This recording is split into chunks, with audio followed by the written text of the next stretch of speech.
so that they cannot get abolished without the loss and a lot of micromanagement by the Night Elf player. So we're using the Dreadlord here to tank by Bay. Taking the hits from the Rock Golem, uses a coil and gets that thing back up to full health. You'll see Bay do that a lot. He uses his Dreadlord as the tank for the most part. Uses the Death Knight for healing purposes.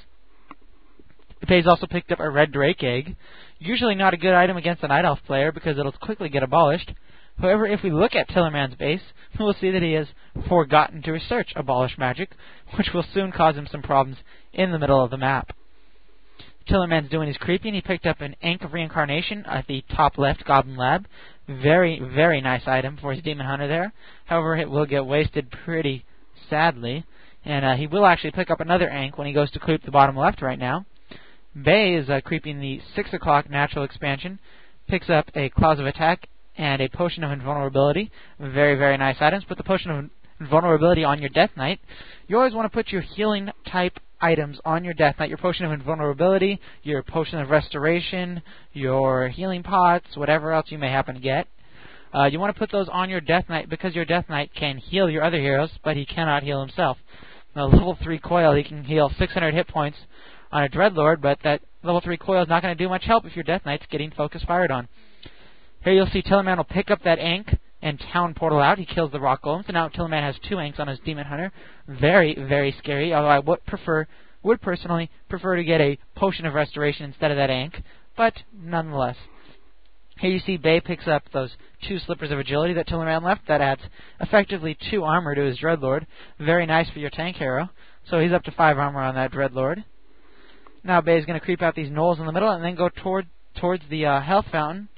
Tillerman has a Sentry Ward out around there and does in fact see that Bay is about to do this. So Tillerman's going to go maybe make a stop at the Goblin Merchant. No, he does not. He's going to go straight for that center and he's going to try to creep Jack Bay.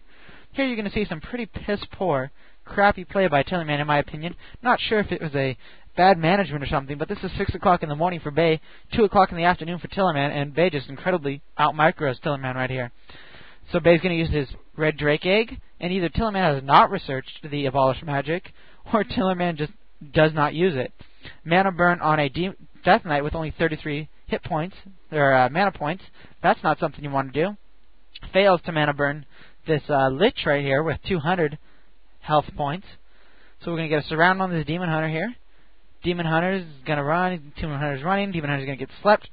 Just Novid, excuse me. Surrounded, and Demon Hunter dies with 2 Ankhs on him. This is where Bay's biggest mistake is. He could have ended the game effectively right here. If he stuck around, you always want to watch for that Ankh. Always, always, always. Especially if you know your opponent has creeped out some level 6 labs. Right there, that Demon Hunter just runs away scot-free.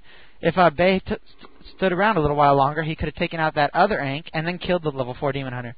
That would have been a loss of 2 Ankhs, as well as a level 4 Demon Hunter, and Bay would have gotten all that experience.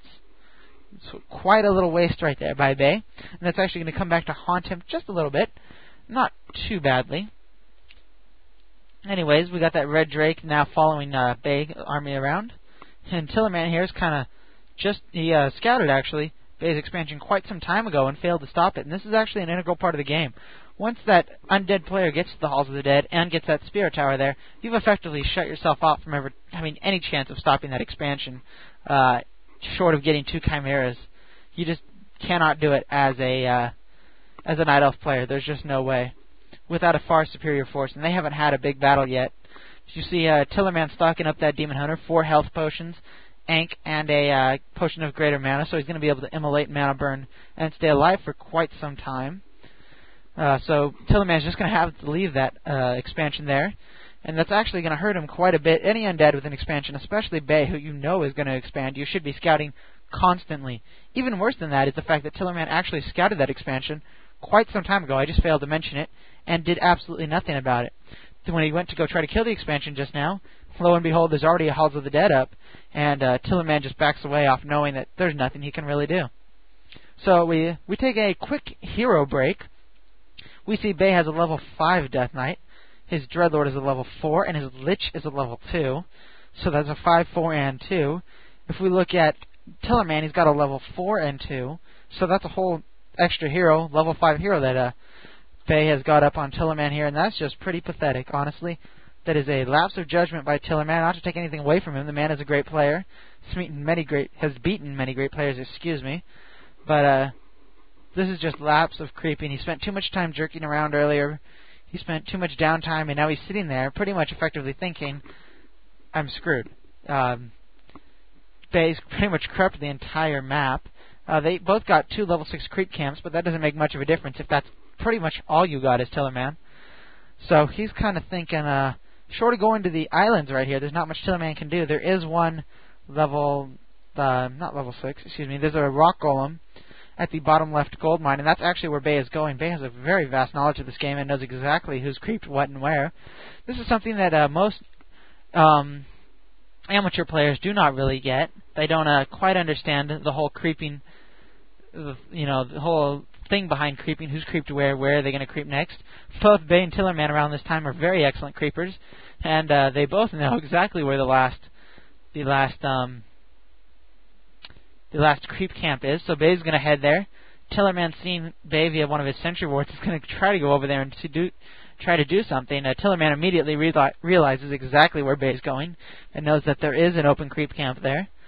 So he's going to try to see if he can cause some havoc. Unfortunately, he's far too far away. We got the Dreadlord tank yet again. Going to pull back one of those ghouls that's taking damage from the rock golem. Maybe not. Maybe he's just going to let it sit there. There we go. There's the pullback of the ghoul.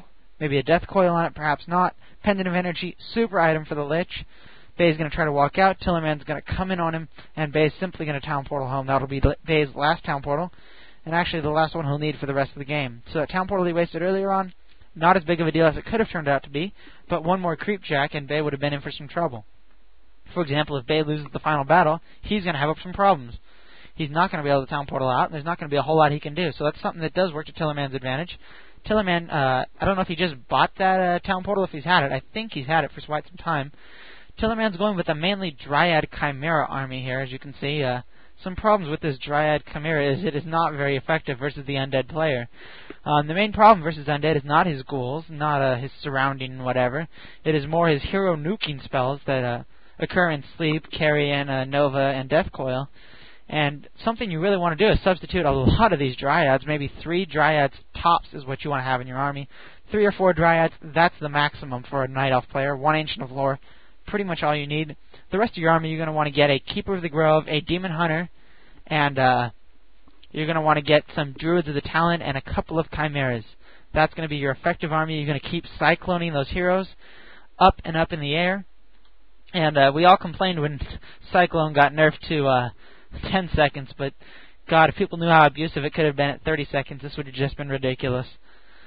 In any event, this is going to be the final battle. Tillerman trying with all his might to immolate, use his stuff, but unfortunately he's only at level 2 immolation. And Tillerman tries to town portal away, unfortunately unable to save his Demon Hunter. Demon Hunter has an Ankh. Bay again fails to realize it, however he does now. So Bay's going to do a sleep and surround here.